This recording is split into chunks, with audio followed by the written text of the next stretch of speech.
Jazirah Arabia sebelah barat dikuasai oleh tentara Wahabi, maka mereka melakukan hal-hal yang bertentangan dengan prinsip Ahlussunnah wal Jamaah.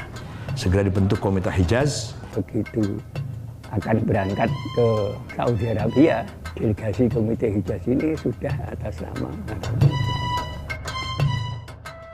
Kalau NU sebagai organisasi memang mulainya tahun 26. Tapi NU sebagai komunitas, saya pikir mulai jauh sebelum itu. Nahdlatul Wathon itu organisasi yang dibentuk oleh Kiai Wahab dan teman-temannya sebelum NU lahir. NU lahir tahun 26 itu adalah menstrukturkan yang kultural. Karena itu ada semacam gap antara wadah dan isinya. Wadahnya modern, isinya tradisional. Menjelang mendirikan negara, beberapa tokoh NU ikut di dalam BPUPKI dan PPKI. Yang menonjol adalah Pak Wahid Hasyim yang duduk di dalam Panitia 9. Kemudian pada tanggal 22 Juni ada Piagam Jakarta. Di situ dari 9 orang terpilih Kiai Wahid Hasyim mewakili golongan Islam. Itu dampaknya terhadap ideologi negara. Sumbangan NU itu sangat signifikan. Tanggal 10 November 1945, ketika Nikah datang menyerang Surabaya, dipimpin oleh Jenderal Malabi, Kiai Hasyim Asy'ari mengumpulkan para ulama yang melahirkan resolusi jihad Hasyim Asy'ari. Bung Tomo sowan Hadratus Syekh Hasyim Asy'ari. Karena itu Hadratus Syekh mengeluarkan fatwa jihad. Jadi yang perlaya pada saat kejadian itu yang banyak ya santri-santri. NU banyak tersinggung karena kiai-kiai NU sering tidak diajak bicara, diajak berembuk oleh tokoh-tokoh yang non-NU. Maka ulama-ulama NU mendirikan partai dan akhirnya menjadi pemenang ketiga dari pemilu.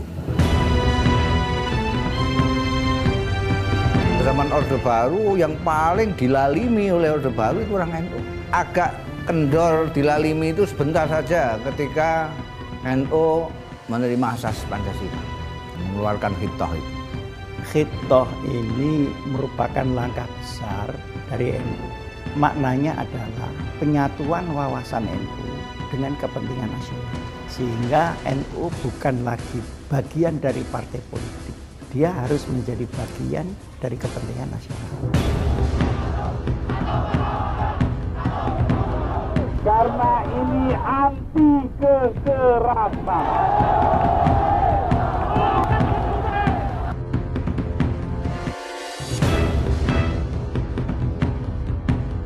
Saya memutuskan untuk menyatakan berhenti.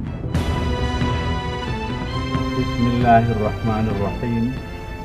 Sebagai presiden terpilih, Bagi NU secara formal, prestisius, saya kira itu sangat penting. Ternyata orang NU itu bisa menjadi presiden yang dikehendaki oleh rakyat. Gus Dur itu punya andil besar sekali dalam keterbukaan pemikiran orang-orang NU muda.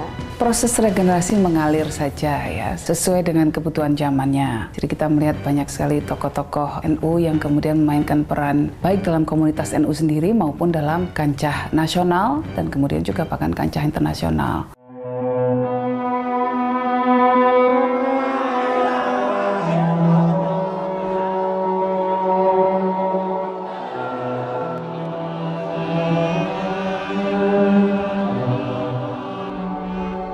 Kita telah kehilangan salah seorang putra terbaik bangsa, seorang guru dan bapak bangsa, dan seorang negarawan terhormat.